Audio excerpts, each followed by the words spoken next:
December 2008. The world is in financial freefall. Banks are collapsing. Fortunes are evaporating overnight.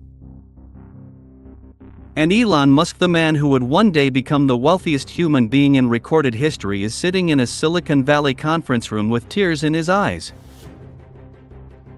Because he has 3 days left. 3 days before Tesla, his electric car company, runs out of cash and ceases to exist. 3 days before SpaceX, his rocket company, fires its last engineer and shuts its doors forever. He had already poured every dollar from the $180 million he made selling PayPal into these two companies. There was nothing left to borrow. No safety net. No backup plan, and yet he bet on himself. And he won everything. Today, Elon Musk can move global markets with a single post.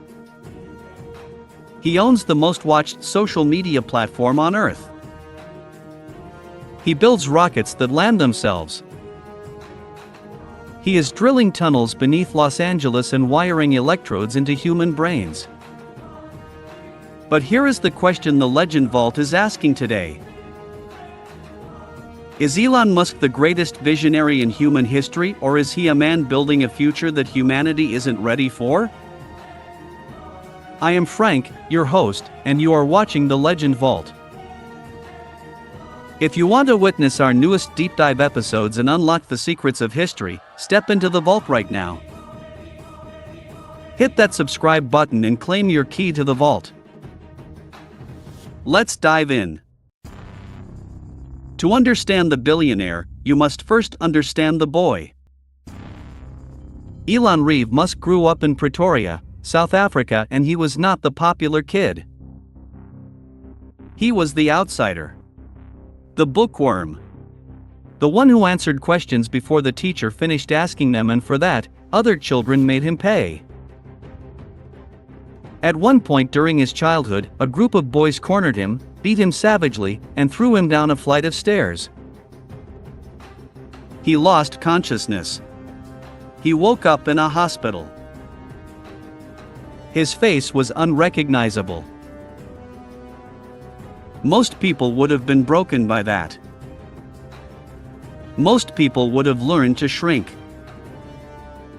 to disappear, to want less. Elon Musk did the opposite. He retreated not into defeat but into books, into science fiction, into computers. He taught himself to code at age 12, built a video game, and sold it for $500. The bullies didn't make him smaller. They made him obsessive. They turned him into a machine that does not know and perhaps cannot know how to stop. That wound never fully healed. And it may be the single most powerful force behind every rocket he has ever launched. While the world watches his rockets, there is something else happening. Something quieter. And far more unsettling. It's called Neuralink. Musk's goal with Neuralink is not modest. It never is with him. He wants to build a high-bandwidth, brain-to-machine interface, a device implanted directly into the human skull capable of reading, and eventually transmitting, human thought. His stated reason? To prevent artificial intelligence from leaving humanity behind. In Musk's worldview, AI is coming whether we want it or not, and if we cannot merge with it, we will be replaced by it. To some scientists and futurists, this is the next great leap in human evolution.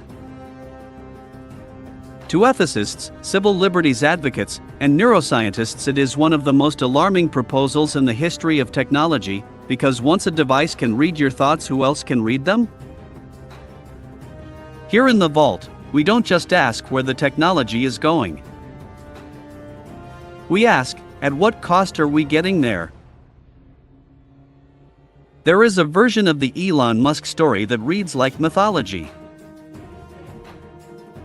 The boy from Pretoria who conquered Silicon Valley, reinvented the automobile, privatized space exploration, and put a chip in a human brain. And then there is the other version.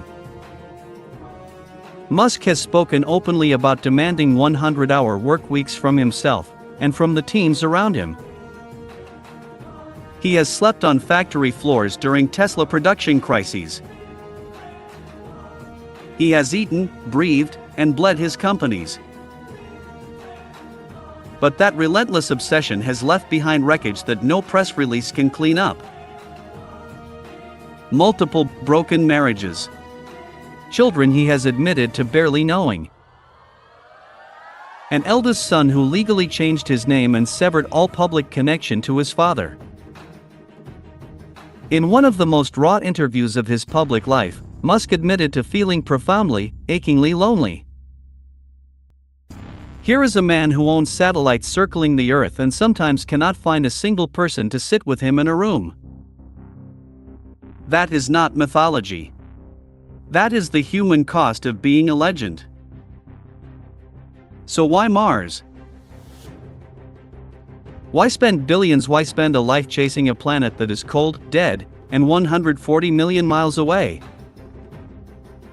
Because for Elon Musk, Earth is a single point of failure. One asteroid, one pandemic, one nuclear miscalculation, one catastrophic climate tipping point, and everything humanity has ever built, every painting, every symphony, every act of love is gone. Musk isn't building rockets for tourism. He is building what he calls a life insurance policy for the human race. A backup drive for civilization.